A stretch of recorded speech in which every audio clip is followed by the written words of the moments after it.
Alright, so we are in Cosca Park. This is the parking lot. There's a playground here. I have no idea where I'm supposed to go, but I'm using the mountain bike project app, and I'm going to try and just ride this park. Nice clean bathrooms here. This one. Okay, let's go down here and see.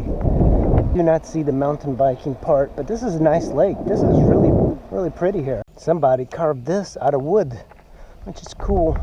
So this is the blue trail, and I think this is the beginning of the mountain biking trail. So let's go figure out this trail. Ooh, it just puts you in a... Oh, that's cool. So, you know what? I think I might have ridden through here on a XR650R on these power lines at one point. Now that I remember it, yeah, I think I did. And a friend of mine was going against the trail and collided with another guy and broke his arm. And I think that's it. But I haven't been here in ages. Let's go at it again. I am very... Whoa, almost crashed. Oh, see, I can't do this. This is beyond my capabilities at this time. So when it comes to apps and riding, I'm riding using Strava. And I really like Strava because it lets you kind of compete a little and compete against yourself. So that's always nice. I like this trail. It's hard packed. I gotta start bringing some tools and stuff because I ordered tires for this bike, and this bike uses tubeless tires. You can run tubes, but what I found is if you want tubeless, it's gonna cost you like $70 per tire, because these 26-inch wheels, they're just not made anymore. Not in the United States anyway. So I ordered them. I found two for $70 off of eBay. Oh, what is that? I thought it was my tire. Just a stupid leaf. Oh shit. Oh my god.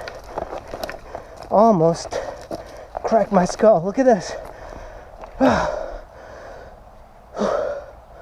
That was completely avoidable. Oh shit, what is that? Oh man, my tire. What? Oh man, look at that. My tire is ripped on the sidewall. And it's leaking something. This is definitely not as difficult as the Annapolis Waterworks. I guess you can jump that if you had the skills.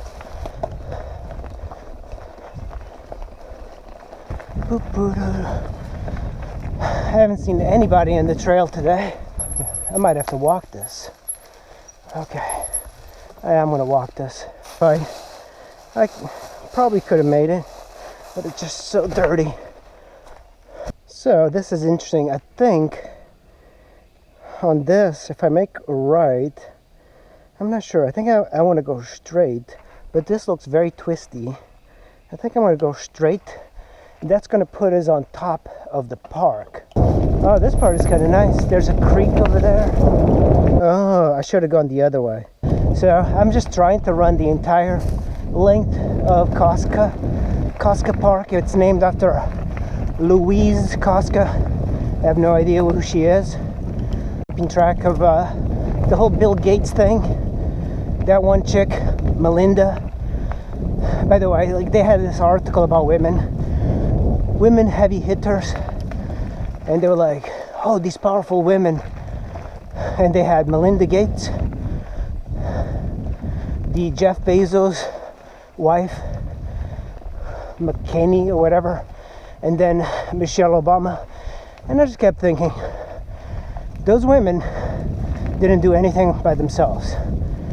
They're known because of their rich husbands, and in Michelle's case, him being the president. So I don't know how they're considered anything. Heavy hitters? Are you kidding me? I guess you just have to marry into being a heavy hitter for women. But I'm not bitter, because apparently he was like banging some Microsoft employees, and I'm like, good for him. A nerd like that, come on. And of course now the juicy gossip is the Jeffrey Epstein thing.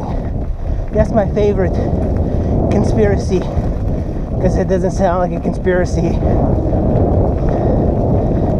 What if Bill Gates was directly involved with killing Jeffrey Epstein? How awesome would that be? Not awesome, but we all know they have dirt on them. That's what that Ghislaine is all about. She's got dirt on Clinton and everything. I don't doubt it. But yeah, good for Bill. Bang some. And maybe it's not even like a thing. Maybe he didn't even have sex with those women. Either way, I don't care. But I think it might be Melinda wanting to get a few extra billions from the divorce. Because apparently she's only getting only 3 billion. Poor girl, how's she gonna be able to afford a lifestyle?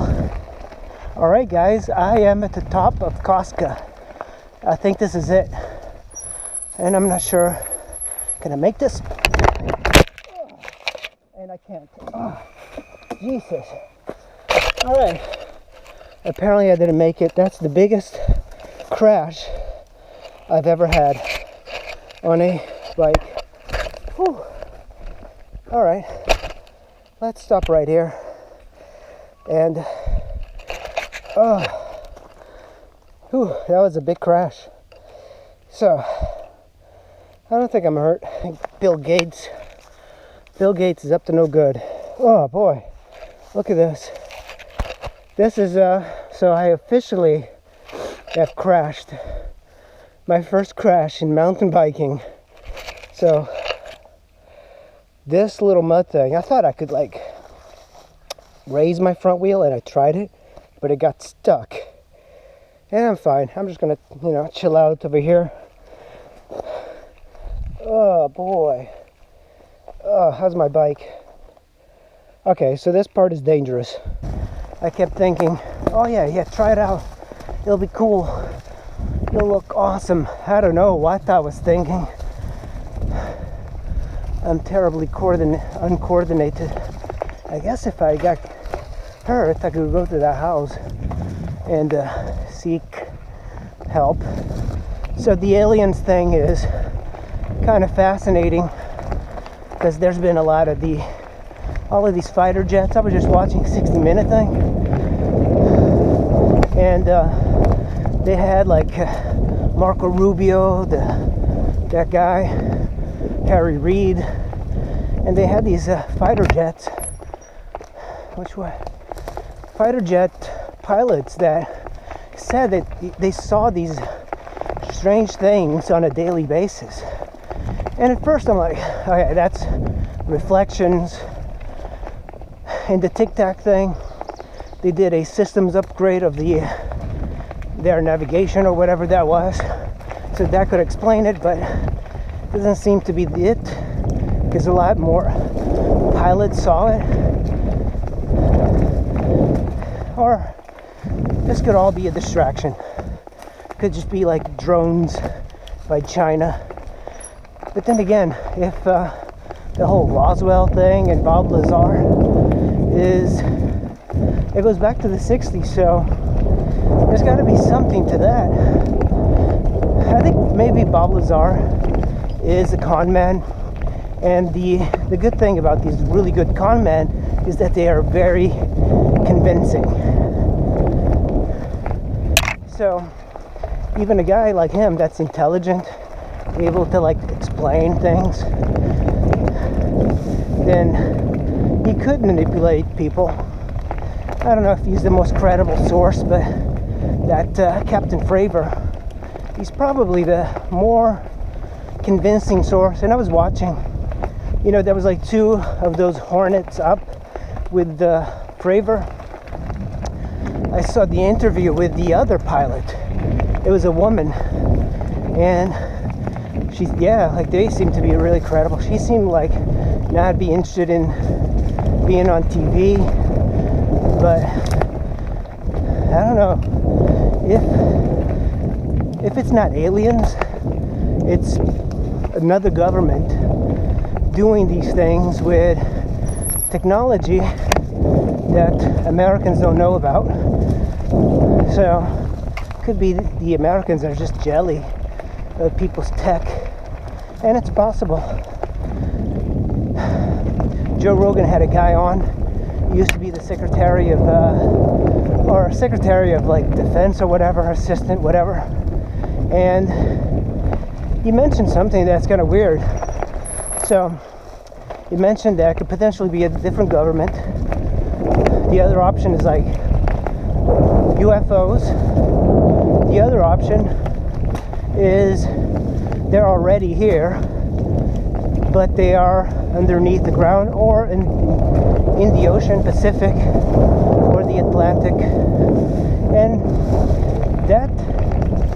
that's kind of cool, the idea that these aliens are in the water and their crafts can go underwater and just kind of come out and fly.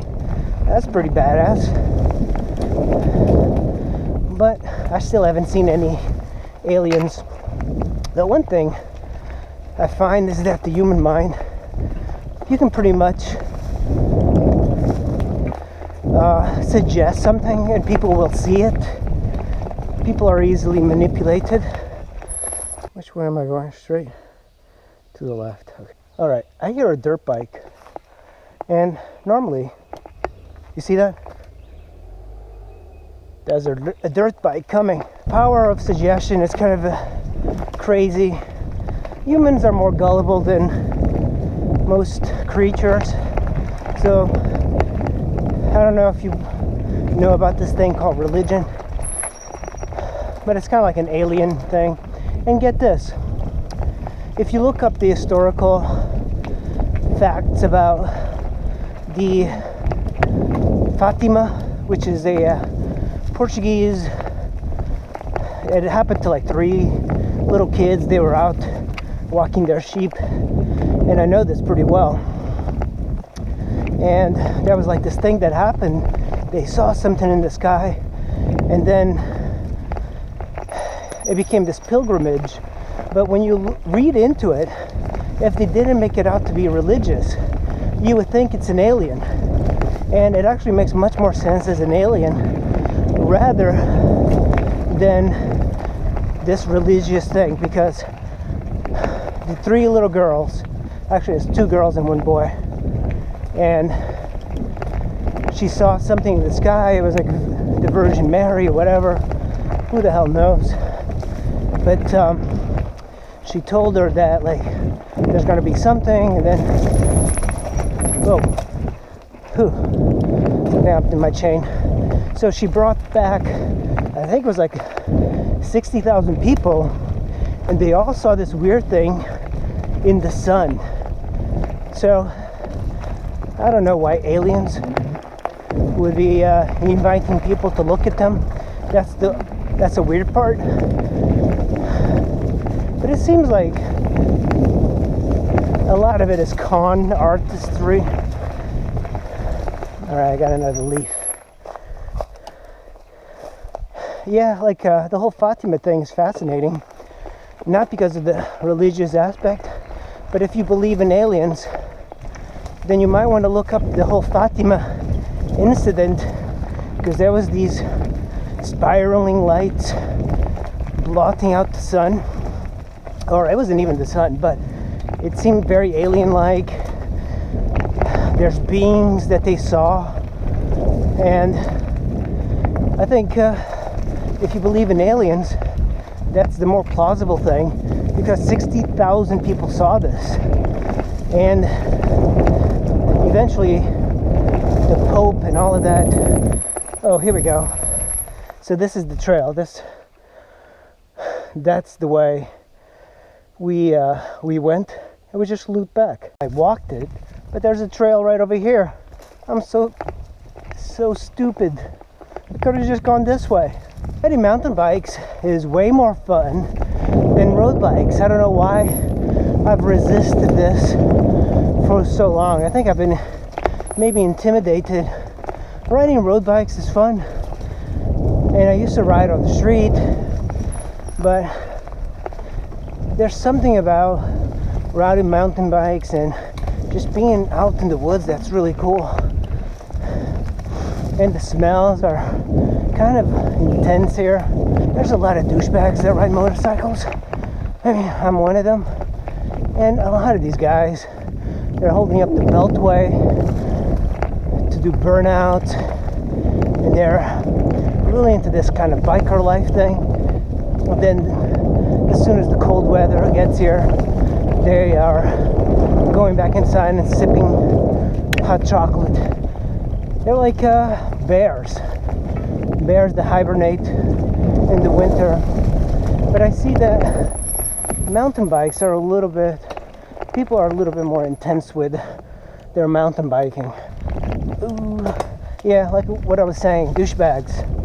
A lot of motorcycle guys are douchebags. And what I find interesting about cycling, is that you are as good as you want to be, and you have to put in the time, I think, to learn this stuff, but it can be done. And I think it's just a matter of wanting, and the bike doesn't really matter with bikes, motorcycles. There's this mentality that you need a really fast bike to keep up with your friends, but a really fast mountain bike won't keep up with a guy riding a clunker who's in really good shape. And in a way, that's what it's all about. Is like, you can kind of compensate. I think that's why I like this bike. It's an old bike, 20 years old, but I know that a good rider can ride this just as fast as the 29-inch wheel tires and all of that stuff. Oh yeah, that's what I heard.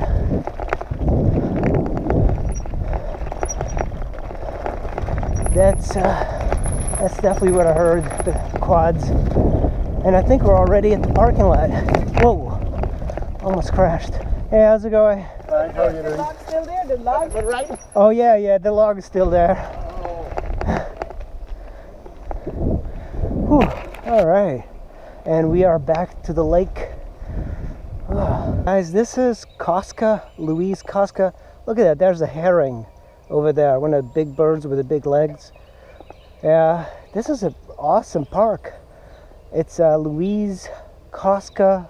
There's all of these like wooden sculptures too. There's a bear on a tree that's a wooden sculpture. There's another bear sculpture over there. So this is kind of like a gem of a little park. So 6.6 miles, no, 6.3 miles, average speed 6.6. And we did run the north length of the park. There's also a paved trail that goes around this lake, which is kind of cool. And there's like all of these turtles and ducks and geese all over this. Very accessible, very easy to ride. And there's even some dirt biking trails here you can ride. I got worms.